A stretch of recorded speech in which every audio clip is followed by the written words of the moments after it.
We get to our Jason Allen, who is live in Port Arthur this evening, very close to this forecast landfall line. Talk to us, Jason, about how they're getting ready for not only the wind, but the possible surge that Scott was just talking about.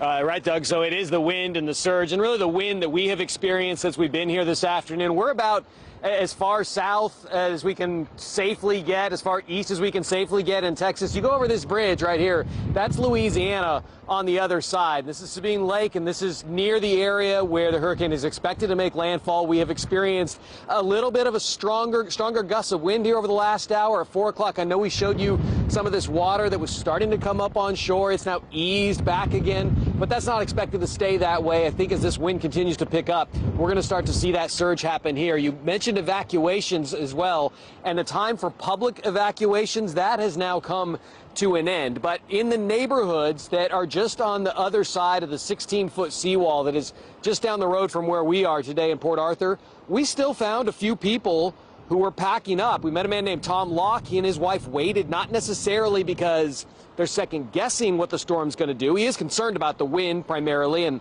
what it could do to trees around his house. But as we hear often ahead of these storms, he's very concerned about being blocked from getting back in once the storm passes. So he wasn't going to go far. I'm pulling out. I got a lot of dogs.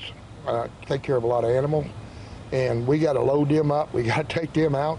And, of course, we're not going to be able to get a hotel room because they say they're animal friendly, but I got more than 1 or 2 dogs. So where are you going to go? Well, I'll tell you what I'm going to do. I'm going to Buc-ee's on the other side of Houston. It allows me a restroom, allows me nighttime to eat food. They have a place for the dogs to walk, and I can sleep in the car one night. He definitely has a plan, and that's all he wanted to be gone for, one night, and then hopefully back in. There are a number of people, though, who are staying in these neighborhoods. Some of them just did not have a way out. We've talked with some of them, and we're going to have that in another report as well as an update on what conditions are like here, again, for you in the next hour. Live in Port Arthur, Jason Allen, CBS 11 News.